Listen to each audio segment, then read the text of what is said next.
Hello दोस्तों, सुगम Sanskrit classes में आप सभी का स्वागत है।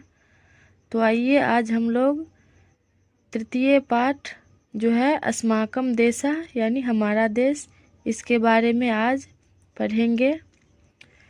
तो इस पाठ का सबसे पहले हम संस्कृत जो शब्द है, वाक्य है, इसका पहले आसानी से पढ़ेंगे, उच्चारण करेंगे। उसके बाद इसका अर्थ जानेंगे।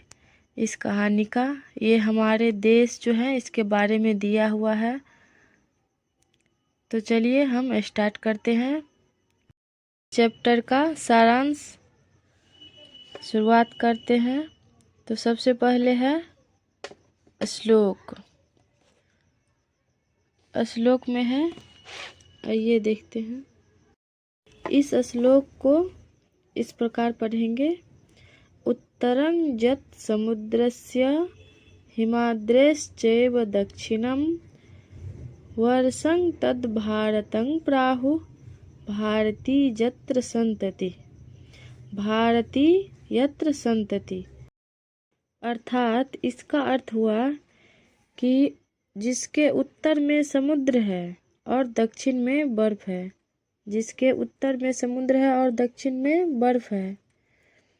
वर्षं तद भारतं प्राहु, उसे भारतवर्ष कहते हैं। जहाँ पे भारतीय जत्र संतति, जहाँ के संतान है भारतीय, उसे हम भारतवर्ष कहते हैं। जहाँ पे भारतीय लोग जन्म लिया है उसे हम भारतवर्ष कहते हैं। इसके बाद है इस पाठ का कथावस्तु। तो आइए यहाँ से शुरू करते हैं। अस्माकं देशः भारतवर्षमिति कथ्यते। हमारा देश का नाम भारतवर्ष है। प्राचीन कालात् अस्य देशस्य प्रकृतिकी समृद्धि साहित्यिकं योगदानं सांस्कृतिकं वैभवं च आश्चर्यकरं बभूव।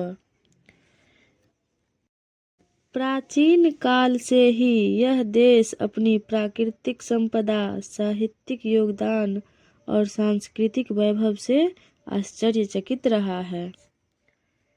इसके बाद है अत्रैव वेदानाम् आविर्भावः सप्त सिंधु प्रदेशे जातः यत्र भौतिकम् आध्यात्मिकं च चिंतनम् अद्भुतम् आसीत्। सप्त सिंधु क्षेत्र में वेदों का आविर्भाव यही हुआ जहाँ भौतिक एवं आध्यात्मिक चिंतन अद्भुत था। उत्तर भारते महाकाव्यानां पुराणानां शास्त्राणां च व्यापकता दक्षिण भागमपि स्वप्रकाशे आनयत्। अर्थात उत्तर भारत में काव्यों और पुराणों तथा धर्म ग्रंथों का व्यापकता ने दक्षिण भाग को भी इसके प्रकाश में ला दिया। तत्रापि शिल्पादिकारं प्रभृतयः ग्रंथा प्राचीन कालतः एव तमिल साहित्यस्य गौरवं वर्धितवन्तः। वहाँ भी शिल्पादिकारा जैसी कृतियों ने प्राचीन काल से ही तमिल साहित्य का गौरव को बढ़ाया है। संपूर्णस्य भारतस्य सांस्कृतिके एकत्वे पुराणानां योगदानं अविस्मरणीयम्। संपूर्ण भारत की सांस्कृतिक एकता में पुराणों का योगदान भी अविस्मरणीय है, यानी स्मरण करने योग्य है, इसको भुलाने वाला नहीं है। इदानीं भारतस्य जने जने धर्मस्थलानां तीर्थयात्रार्थं योऽभिनिवेशः दृश्यते स नूनं पुराण साहित्यकृतम्। अब भारत के लोगों में धार्मिक स्थलों को यात्रा के प्रति भी उत्साह देखा जाता है। दक्षिणस्य निवासी बद्री केदारनाथ यात्रां करोति, उत्तरस्य निवासी रामेश्वरं कन्याकुमारी तीर्थं च गंतुम इच्छति। यानी दक्षिण के जो निवासी है वो बद्रीनाथ केदारनाथ की यात्रा करते हैं और उत्तर के जो निवासी हैं वह रामेश्वर से कन्याकुमारी जाने को इच्छित रहते हैं, यहाँ तक की यात्रा करते हैं। द्वारिका कामाख्यादिषु स्थलेषु गच्छन्ति तीर्थयात्रिकाः। तीर्थयात्रीगण द्वारिका और कामाख्या स्थल जैसे जगहों पर भी यात्रा करते हैं। अस्य देशस्य नद्यः पुण्यतोयाः मन्यते, पर्वताः पवित्राः कथ्यन्ते, वृक्षाः पूज्यन्ते। इस देश के नदी पुण्यतोया मन्यते यानी पवित्र जल माना जाता है, पहाड़ों को पवित्र माना जाता है और पेड़ों की पूजा की जाती है अपने भारत देश में। प्रकृतिं प्रति भारतीयानाम् आश्चर्यकरम् आकर्षणम् आसीत्।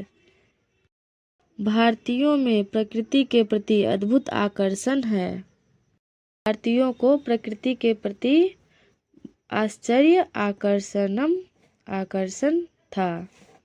आसीत मतलब था होता है, इसलिए आकर्षण था, ये हुआ। पूजनीयत्वात् प्रकृते प्रदूषणं पापं मन्यते स्म। प्रकृति का प्रदूषण पाप माना जाता था क्योंकि वह पूजनीय थी। अतएव पर्यावरणस्य कापि समस्या अत्र नास्ति। इसीलिए यहाँ पे पर्यावरणीय समस्या नहीं थी। अस्मिन् देशे विज्ञानस्यापि महती प्रतिष्ठा आसीत्। इस देश में विज्ञान की भी बहुत बड़ी प्रतिष्ठा थी। वस्तुशिल्पिनः विशालानि मन्दिराणि निर्मान्ति स्म। वास्तुकारों ने विशाल मंदिरों का निर्माण किया था। नानि भव्यानि क्रियन्ते स्म। इमारतें भव्य बनाई जा रही थी, बहुत बड़ी बड़ी इमारतें बनाई जा रही थी। आकाश पिंडानि ज्योतिर्विद्भिः अधीयन्ते स्म। खगोलविदों द्वारा खगोलीय पिंडों का अध्ययन किया जाता था। अत्र चिकित्सा शास्त्रमपि प्रगतिशीलम्। यहाँ चिकित्सा विज्ञान भी प्रगतिशील है। गणित शास्त्रे शून्यं कल्पना भारतेन कृता येन दशमलव गणना प्रारब्धा अन्य देशेष्वपि गता। अर्थात गणित में शून्य की अवधारणा भारत द्वारा शुरू की गई, जिसने दशमलव की गणना शुरू की और अन्य देशों में भी फैलाई गई। भारतस्य प्राचीन गौरवं मध्यकाले किंचित तिरोहितं पराधीनतया, किंतु सम्प्रति शिक्षिताः सन्तः जनाः आधुनिके विज्ञानेऽपि प्रतिभां दर्शयन्ति। भारत के प्राचीन गौरव कुछ हद तक लुप्त हो गई, यानी मध्य युग में पराधीनता के कारण भारत का प्राचीन गौरव कुछ हद तक लुप्त हो गया, लेकिन अब शिक्षित लोग भी आधुनिक विज्ञान में प्रतिभा दिखा रहा है। सीवी रमन, जगदीश चंद्र बसु, मेघनाथ साहा, होमी जहांगीर भाभा, विक्रम साराभाई प्रभृतयः वैज्ञानिका आधुनिक भारतस्य गौरववर्धका। यानी ये सब जो वैज्ञानिक है वो आधुनिक भारत का गौरव है।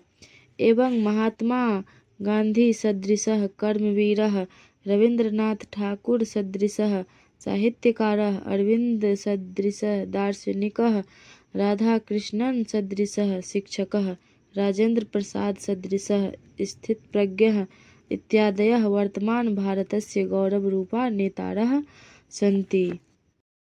इस प्रकार महात्मा गांधी जैसे कर्मवीर, रवींद्रनाथ टैगोर जैसे लेखक, अरविंद जैसे दार्शनिक, राधा कृष्णन जैसे शिक्षक, राजेंद्र प्रसाद जैसे स्थिर बुद्धिजीवी आदि वर्तमान भारत के गौरवशाली नेता हैं। सम्प्रति देशस्य विकासः सार्वत्रिकः वर्तते। वर्तमान समय में देश का विकास सर्वव्यापी है।